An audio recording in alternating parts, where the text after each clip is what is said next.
Hi everyone, and welcome back to the show. Today I have with me Sarah Moore. She's the Data Intelligence Director at Now TV. And we're talking about how Now TV, that's part of the Sky business, is using data to help grow, accelerate, deliver great content, attract customers, keep those customers. So really excited to have Sarah with me. Sarah, welcome to the show. Thanks for coming along. Thanks, Jason. Nice to be here. Great. So let's kick off, as I often do, with a bit about you and your background and how you ended up in this world of data. Yeah, so I've been at Sky now for 14 years, always in the industry of analytics, data science. That's kind of where I enjoy using my brain a little bit more, so hugely excited about that. Loved working at Sky for 14 years. I'm actually quite privileged. I like to think that I get to analyse TV information all day. It's one of the nicer things you can analyse, right?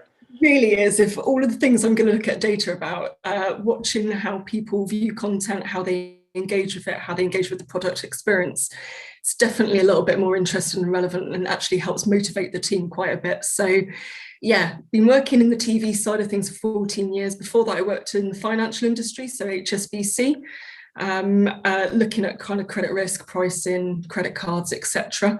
And then made the leap over. So the last 6 of those years have been working specifically in Now TV, for those of you who don't know that, and slapped wrist there. Apologies, we've just been for a rebrand this week. It's Now. If you hear me say that, tell me off now. Okay. So now I work in Now.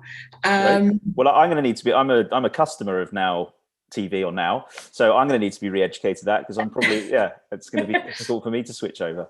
Exactly right, but it's exciting. So worked in Now for the last 6 years, and essentially looked after the data strategy, how we kind of mine all of the customer information, how we then utilize it, whether that's in the insights, so the analytics, the research, how we use that to predict what we want our customers to do next, and then importantly, how we govern and improve it, especially with all of the GDPR regulations that have come our way. Yeah. So yeah, that's a little bit about me. Great. Well, I guess there's quite a difference in some ways between financial services and media and TV. Is the lens much more on customer than sort of regulation? I don't know if that was the part you were in, but there's quite a heavy sort of governance and regulatory part of banking, particularly. There was a number of years back that was sort of the focus on data in many parts of finance. Is there a big difference you saw between the two industries? It was a huge difference. I was like Bambi when I first joined Sky. Okay. Being honest, it was like this difference. HSBC was great. Don't get me wrong. I enjoyed it. It was very, very steady. There was a set process. It was defined.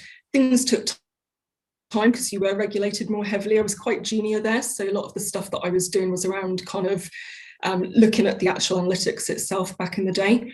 But it was slow. That's the big difference between the two brands. Yeah. When I joined Sky is a relentless pace. It's fantastic. Like if you like a challenge and you don't like being bored, Sky's fantastic for that. And literally you see things go through from kind of a gem of an idea for you to completion within a month, 2 months sometimes. Right. It acts very, very quickly to keep ahead of the curve. That was the biggest difference that we saw. And sometimes we don't make the right calls. Most of the time we do. Sometimes we don't make the right calls, but you act fast and you kind of pivot accordingly. And it's something that the financial industry just isn't able to do. So it's just a completely different way of working across the two businesses that I had to get used to. Very much Bambi. Yeah. Well, how have you kept up with that pace? Because I've seen that a lot. The sort of challenge of data and the function that is providing data to an organization that's moving that fast. How have you sort of got used to that, or set yourself up so that it's you can keep up with that pace? Sky's actually enabled me to do that on my behalf to a degree, because what really motivates me is new things. It's a challenge, and it doesn't have to be around the industry, around TV. It can be around data. It can be around how we're using data. But actually, there's always been something new that Sky's been looking at. So over the 14 years at Sky, I've worked across the launch of HD. I've worked across the launch of broadband, the launch of Sky Go.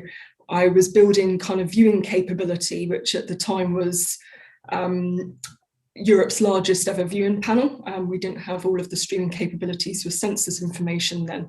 Right. And then I moved on to Now TV, which is the streaming service, and that was all new again.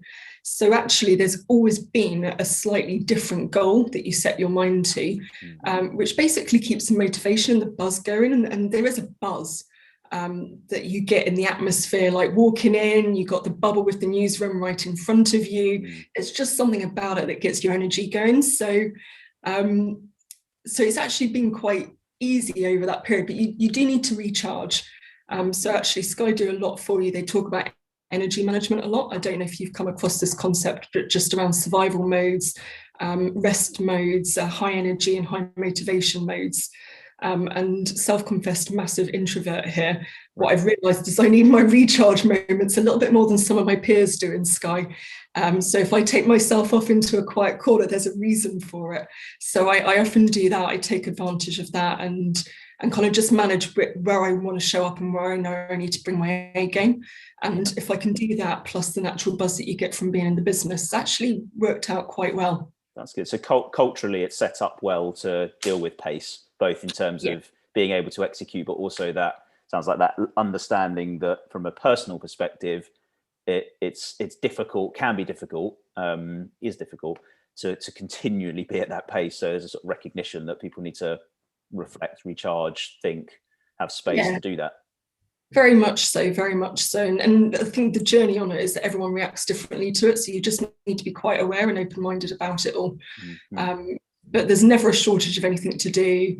And I think when you do get to the point where you can't find your get up and go on the next kind of project or what you're working on now, there's always something new to be doing. It's the beauty of such a big business, always something new. Fantastic. Talk to us a bit about the Now TV business, if you could. So I said I'm a customer, so I'm aware of what Now TV is, but how does it fit into Sky? How's it different? What does it do that, I don't know if I call it traditional Sky, but the rest of Sky does? Yeah, so Now is essentially it's the streaming service for Sky. So essentially, if you look at Sky as the full fat brand, it's there around trying to get you kind of the best content, but it's also there as a platform. So if you've got the Sky Q box, it aggregates all of the content across multiple providers together. It's one point destination for all of your content needs, but that isn't for everyone. And the market changed, and Now was born about almost 10 years ago, 9 years ago. And it was basically built to tap into a slightly different headroom that we knew Sky needed, which was largely around what happens if you don't want that full fat variety of TV? What happens if you don't want the aggregation all in one place? We could see the streaming market was coming from over in America, and actually it was there to say, okay, if you just want access in a simple, easy and brilliant way to content, how do we get that for you, as well as kind of all of the aggregation? So that's essentially what Now does. And since then, it's launched not only in the UK, it's in Ireland, it's in Austria under a brand called Sky X, it's in Germany, Italy, and for a brief period of time, it was also in Spain as well. Unfortunately, that business closed down last year. Right, cool. Okay, so for all intents and purposes, the content that's through that is similar to Sky, but it's just delivered through a different mechanism, different approach, interact with it slightly differently. Very much so. You don't need the dish. You can do it all through your broadband, and that just opens up lots of opportunities for customers across the UK. Cool. So I guess just my data brain is pinging all over the place. With the data opportunity with streaming and consumer behavior and watching habits and those sorts of things. So it'd be good to sort of unpick then what you guys are doing and how you're set up to do that. So I guess just how where's the focus, where's the attention for the work that you're doing in data intelligence? So there's lots of focus there, if I'm being honest. What's the top three? What's the top three? So a big drive this year is around focusing on the customer. Over the past year, we focused a lot around kind of opening up new channels. Now we're actually focused on that customer experience. That's a big thing for us over the next couple of years. It's not going to be a small change. If I look at what my team does, it's really our purpose, if you like, is to drive intelligent, to make more intelligent decisions for both the business and the customer. And that plays on two things: the business, being that we need to provide meaningful information, KPI reports, all of those kind of things, so that they can make decisions. But also the decisioning side of things, so that our customers have the information in the product straight away, so they can decide what content to watch. They can decide what journey to take in the shop or in our cancellation journey. So really, it's almost like we've got two stakeholders there that we're working to kind of try and mediate between across the team. So if I look at some of the key things we're working on there, we're always going to look at our e-commerce journeys. As you said, it's a streaming business, so we're really privileged. I say this after many years at Sky. We've got a lot of digital information, which is fantastic, because you can see all of the navigation information around how people are kind of going down those journeys. You can use it to tweak what they're doing. You can use it to understand the relationship between kind of whether they're more engaged, whether they're staying and watching the content on the platform, all of those lovely things that are at our disposal. So yeah, we're focusing on kind of how we manage those customers, how we get them on the right packages for them, but specifically over the next couple of years, it will be around driving that customer engagement. How do we make sure that they're engaged? We know simple things like getting the customer to watch one more day a month on the platform is hugely powerful for kind of retaining them for a longer period of time, specifically given it has no contract. Yes, that's I suppose the tricky part, isn't it? You can dip in and out quite easily. You know, I'll be in a segment somewhere of the 1 day pass customer. I basically buy a 1 day pass for certain matches that I want to watch, and I tend to watch. There tends to be one at a time, so I pay for the 24-hour pass. I watch one match for 2 hours. The start, the bit before, the bit at the end. That's sort of the box I'm in. But I guess you've got everyone from sort of that all the way through to that's their main subscription service, and all of their content is consumed. So do you sort of look at customers in that way? We do. So we can analyze across the whole spectrum, and let me be clear, we love your type of custom. It's great, because not everyone wants to take sports for a whole month, and that's more than fine. Some people just want to watch the matches that they're interested in, and that's great business, right? Let's not be around the bush there. But we look at things from those people who dip in, dip out, but there's different kinds of that. So there's people who come in for one piece of content, show chasers, if you like. We see that hugely over Game of Thrones. Game of Thrones was the scariest / biggest high you ever get working in a streaming business with no contract. Right. For a few months of the year, we will get more ads than almost we see at Christmas. It was crazy. Right. And you'd be looking kind of at what they were viewing, whether they were just watching Game of Thrones or whether you could kind of engage them in other pieces of content on the platform. So it was hugely exciting over that. So yeah, show chasing behavior. And then you've got the people who are looking at the full fat service. They treat it like their TV platform, so to speak. And then you've got the people who are kind of dipping out, and it's more cyclical. It's like an annual behavior. They come in for series, etc., but they might stay on for a little bit longer. So one of the big things we're focusing on this year actually is kind of tapping in a little bit more as to why they do that, not just what they're doing, it's the why. Because if we can understand that a little bit more, we can make sure that we engage them a little bit further. Yeah, that why is important, isn't it? Otherwise you're just looking at transactional behavior, which may or may not tell you the real reason behind it. And actually, knowing that, for somebody like me, could you entice me to do more than just the one football match that I watch? And actually, is there something else that would be interesting to me that I haven't personally invested the time to go and have a look? Is there something more interesting? So I think there's some great opportunity there, isn't there, to understand the consumer behavior and then develop. Do you then develop products, services, marketing campaigns? Like, what happens with that intelligence? Yes, so one of the big things, I guess, is you look at the competitor landscape, and there's no shortage of streaming services at this point in time, right? So we need to be looking at the why, it's not just the what, because that would be very naive to think that they're not using services elsewhere. We do use it. We use it for marketing campaigns. We use it to think of small little propositions that we can do. We use it, honestly, sometimes we use it to know when to not worry. Sometimes some of the biggest things that you can do is nothing. Leave them, they're okay, they're happy. Don't panic, this is just part of a natural behavior that we see coming through. So a lot of that we use to kind of decide what those propositions are, but actually a lot of the time it's probably more in the camp of don't worry, we believe these customers will come back, they're engaged, they're happy, they're not dissatisfied with the product, they're not dissatisfied with the content. That's how they're choosing to interact with it. Yeah, exactly.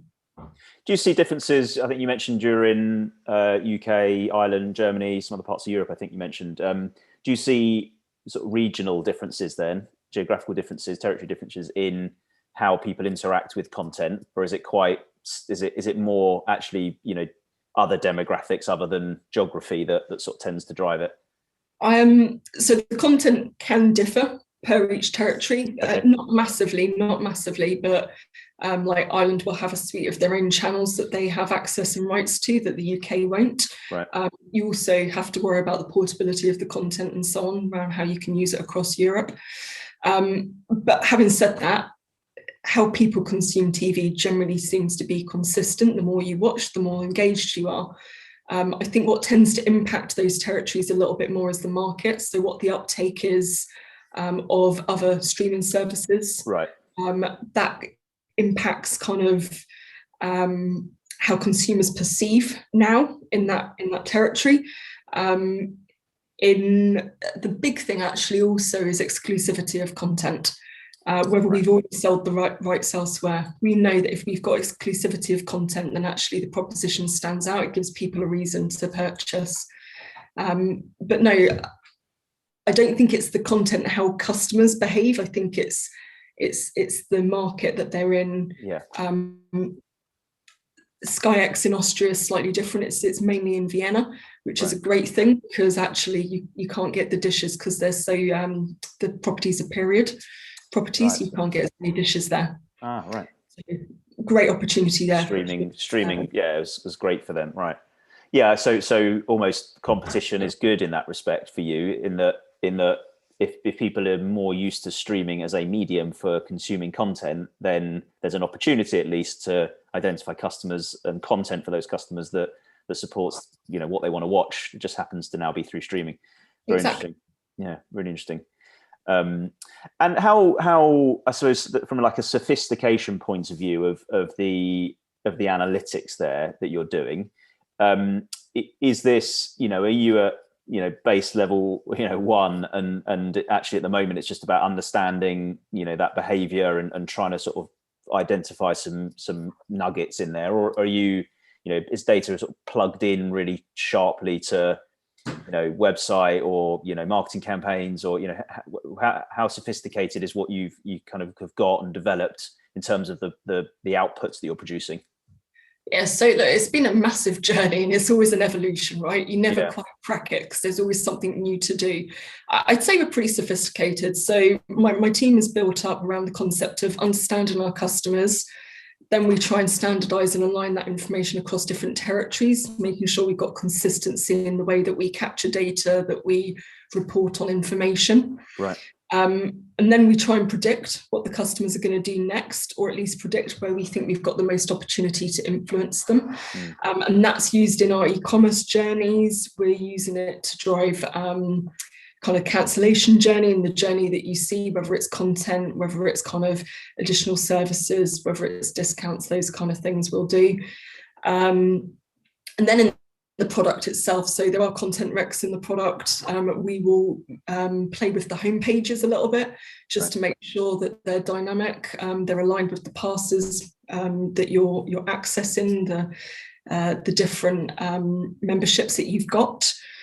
So there's a whole range that we do, and actually one of the big things that now, I'm saying it again now, it's only a week old, so forgive me, but one of the big things that now is around making sure we're a small team in a bigger corporation, right? Sky's huge.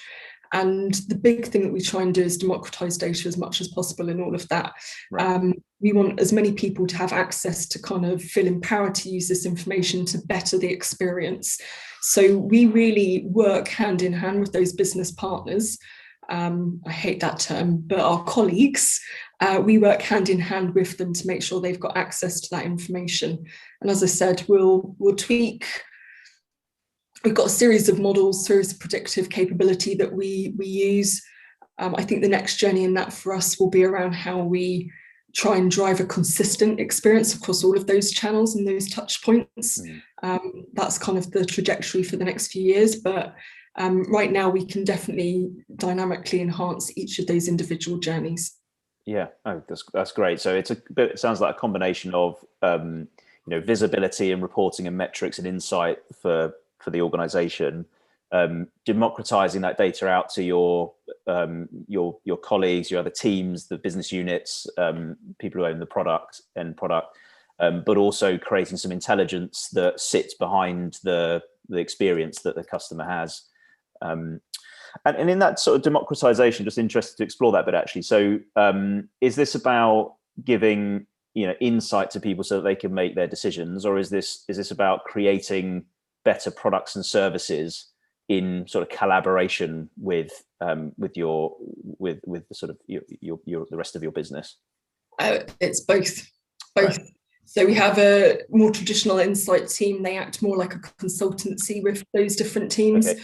So working with the e-commerce team, our customer team, our product team, strategy team, they will work as a consultancy alongside those almost. Right. But we also have a kind of a view on how we create products. Those products are our self-serve environment.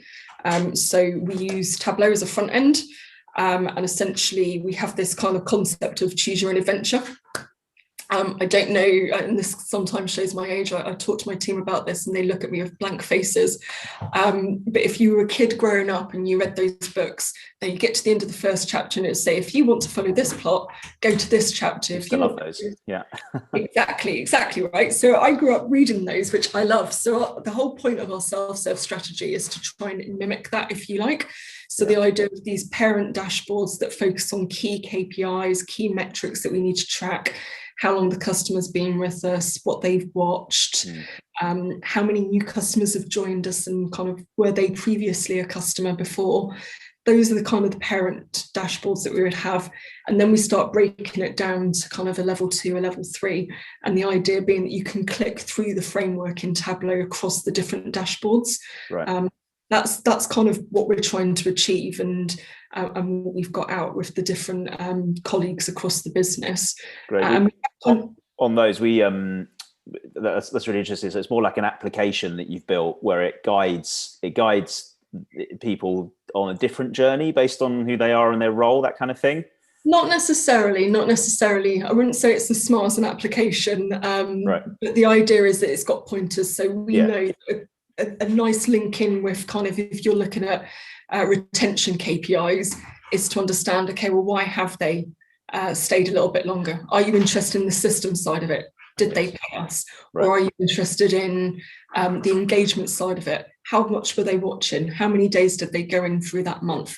How many different things were they watching over the course of that month? Yeah. Those are the kind of things. And so we'll just have hyperlinks linked in so that you can see through across all of these different journeys. Yeah, I used to call that still too guided analysis. So it instead of it being, because I think that in just more generally, actually, democratization and giving these tools to everyone, some people have created data, provided the tools and go, leave it, sort yourselves out. And I think this sort of in between someone doing it for you and giving you the keys to the car and not being taught what to do, I think is really nice in that it helps point where, I think you said pointers, like points people where to look next, see a number. There's sort of 5 things I should probably go and look to help me unpick that. It's kind of like a walled garden of data that you can go and swim around. I quite like that. Sorry, mixing my metaphors there. No, but that's exactly what we're trying to often say to the guys. Single version of the truth is a little easier to control because you can control for it via monitoring, production, all of those lovely process orientated things. Yeah. Single interpretation of the truth is almost a fallacy, right? It doesn't exist. Everyone looks at data and interprets it slightly different. So I see our role in that is to try and help guide so that people get to the same interpretation as much as possible. And then the actual insight team, as I said, in their consultancy role, the aim is, it's harder to do in remote working, but if we know that the information exists, it's to go and sit down next to them and help them mine it themselves, rather than to actually sit there and do it for them. And we've got different levels of users across the business, because not everyone is as data literate as everyone else, and that's fine. I don't expect potentially the brand team to be as interested in all of the churn and the retention information that we've got. They'll be looking at the awareness figures that we provide for other research. So we'll have like business users who just want to point and click. We've got power users. So for the forecasting teams, we've given them access to Tableau on the desktop. They can create reports themselves, but they will act as champions then to the rest of their team to kind of help them to set up reports, but also help them interpret. And they will also act as kind of champions to us for data protection, all of those lovely things that we know are important. And then you've got the technical users like my team and actual technology themselves. So we've got different levels across. It's organic. It's not like process orientated as I've just made it sound. But there's different levels of kind of interaction we would have to try and help smooth this out across the different users. Yeah, I think that's smart. It's certainly not. It can't be one size fits all. It just doesn't work like that, and you can't. You don't own all of it, so you can't. And you shouldn't, and rightly you shouldn't. So it's sort of a relationship, isn't it? There's a partnership, a relationship between you and the teams that need this stuff, and give people the tools but based on the level that they're at and their desire and their appetite to sort of interact and engage. I think that's very smart. How can we just go into that a little bit more in terms of how you're set up then? So it sounds like you're a kind of a central intelligence team. You mentioned IT there and technology. You've mentioned other sort of analytical teams around the organization. So how is data set up in its sort of broadest sense then for you? So now runs slightly differently to Sky, I should say, before I start this, but we have got a centralized team. The way I like to think about it is we're the product owner. And I like that term in Sky because it's something that Sky do very, very well. They're great at creating products, right? Look at the Qbox, the HD, the evolution they've made. It's something as an organization they can get behind and they understand. So I quite like pinching the terminology, so to speak, for data. So what we've done over the last 6 years is we've tried to create data as a product within Now. So what does that actually mean for us? It means that we work with technology to make sure the environments are set up as we need them, that the data model is set up as we need it. And we've got a consistent and static data model. I say that because one of the big things around single interpretation of the truth is making sure that we've got a consistent foundation. So if my team are building a report, I want them to be building a report of the same views that those power users I just spoke of are. So that we're not faced with that lovely question that every analyst hates, which is which number's right. So we treat it like a product. We work with technology then to help build in, and we've got a relationship with technology whereby they almost deal with the transactional level of the information, making sure it gets from the source system to kind of our Google Cloud environment. And then we pick it up and we turn it into customer information. So what are the definitions that we need to put around it? How do we define what an active customer looks like? How do we define whether they've left us? How do we define whether they are, I don't know, upgrading or downgrading and those kind of things. And we'll create these views that then are used across all of the analytics, to a degree the data science as well, but then importantly all of our self-serve environments. So we kind of treat and govern our data like a product. It enables us to set ourselves up for change. There's a busy roadmap of new products, new propositions coming out every year. So it enables us to manage the change management of that as well. And then, as I said, the rest of the team is kind of split into three things. We've got the insight team who work per territory. Right. So I don't look after all of them. I look after the UK and Ireland, but the UK and Ireland would work with them on kind of the market.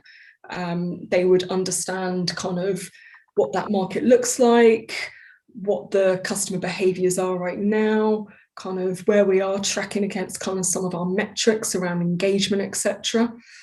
The standardize and align is really around, again, we want to simplify everything. We want to make sure that we've got a build once, deploy multiple times motto across Europe. So we want to make sure that we're consistent around the data. We want to make sure that essentially that choose your own adventure infrastructure is consistent for any user. And then the data science is a build one, deploy multiple times element as well. There's only so many journeys. There's only so many things you can predict, right? A customer's going to stay. A customer's going to buy more. A customer's going to join in the first place. So all of those things, there's only so many things you can predict. We just need to train them for each of the markets. Yeah. So we're split up in those kind of functions, and we've got a central tech team and then my data governance team who work to make sure that that information is as robust as possible, so that not only my team can use it, but also those power users across different areas and now. Yeah, brilliant. Okay, no, that's yeah, it's great. And as you say before, that allows you to represent the different types of types of business colleagues, the type of maturity in market, and it allows you to have that flexibility, doesn't it? Very, very interesting. So where does this all go next for now? What's the kind of focus going forward? You've touched on some of those ideas, but just kind of where's the attention over the next sort of year or two? So yeah, there's a little motto that's going through. It's around simplify, improve, and converge. And the big things there are around focusing on that product customer experience, making sure they improve that, making sure that they've got a reason to engage more so than they do now. Like, it's a great product, we've got some great content, but how can we make that easier for them to navigate? And then importantly, it's converge. I talked about all of these territories. Not all of them are on the same source systems at this point in time. So we've got a huge drive over the next year and bit to make sure that we can simplify and converge all of that information into one place as we switch people over onto kind of new platforms. So a huge technology piece there, if you like, that starts to change all of the platform that we sit on. So no, exciting, lots to do, nothing to be bored about. But great. Well, you said that at the start. You never get bored. It's relentless ambition and pace. So yeah, I imagined that was where it was next. So brilliant. Well, look, Sarah, thank you so much for coming on to the show. I think I've been a Sky fan and customer for as long as I can remember, even growing up at home with my parents. So I'm a long-standing customer of Sky, and as I say, I'm a customer of Now. So hearing a little bit of the innards and how you work and how you operate has been fascinating for me. I'm sure for everyone. And you've got yourself set up really, really nice and slick over there. So appreciate your time. Thanks for coming on the show. Thank you for having me. It's been great. Brilliant. And thanks everyone for listening. We hope you enjoyed this conversation today, and we'll catch you again soon.